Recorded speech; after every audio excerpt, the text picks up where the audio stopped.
Our story begins a long time ago, sometime in the 1800s, with this man, Isaac Shapiro, the Tzaddik.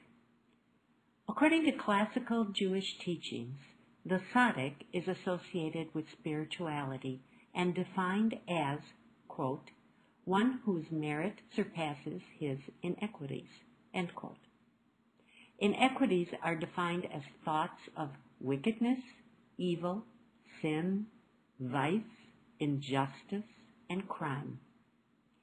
So applying this definition to modern times, we can see that Bob is descended from a long line of evil thinkers, but not evil doers.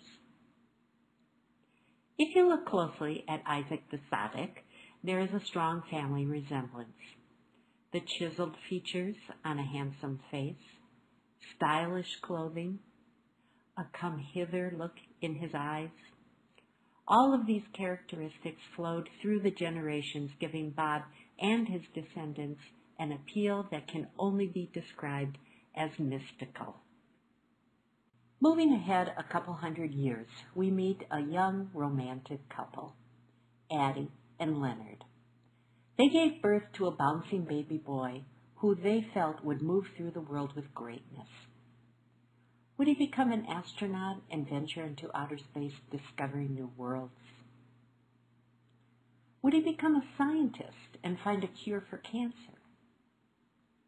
Would he become the President of the United States and solve all of the world's problems? They weren't sure, so they went ahead and formed Plan B. 14 months later, another boy came into this world. But this story isn't about him. Unless, of course, the two boys formed a union and conquered the world together. Well, that didn't happen. Instead, Bob grew up to be a creative, wildly imaginative math major, camouflaged in the body of a nerd.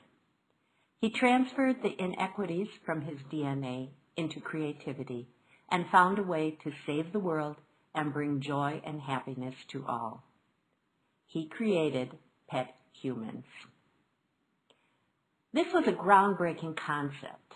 Just think, you can actually have pet children and enjoy their company while training them to be useful human beings.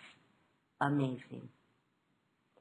He created a boy sandwich, boys on the ends and 3 girls in the middle. Of course, when you add Cousin Joey to the mix, the numbers balance and create harmony in the universe. The pet children also found support along the way by adding Dan and Daniela, creating more happiness and bringing more pet humans into the fold.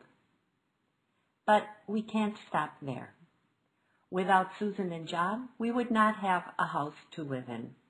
Bob's creativity does not extend to home maintenance, and while his mathematical mind was finding new ways to play with his pets, Susan and John took care of the house and kept things going for all of us. Remember Plan B, the potential presidential candidates? All good candidates need a supportive, loving, but not a pushover wife to guide them through the treacherous pathways of life. They found the Karens. And now the best of times are upon us. No more thinking, no more discipline, no more rules, just pure enjoyment. We are old enough to have great wisdom and can impart that wisdom onto our grandchildren. We've studied everything: philosophy, psychology, human growth and development, biology, spirituality, mysticism, and of course, mathematics. We have put all of these theories to good use when giving advice to our grandchildren. Find out what they want to do and advise them to do it. Enjoy.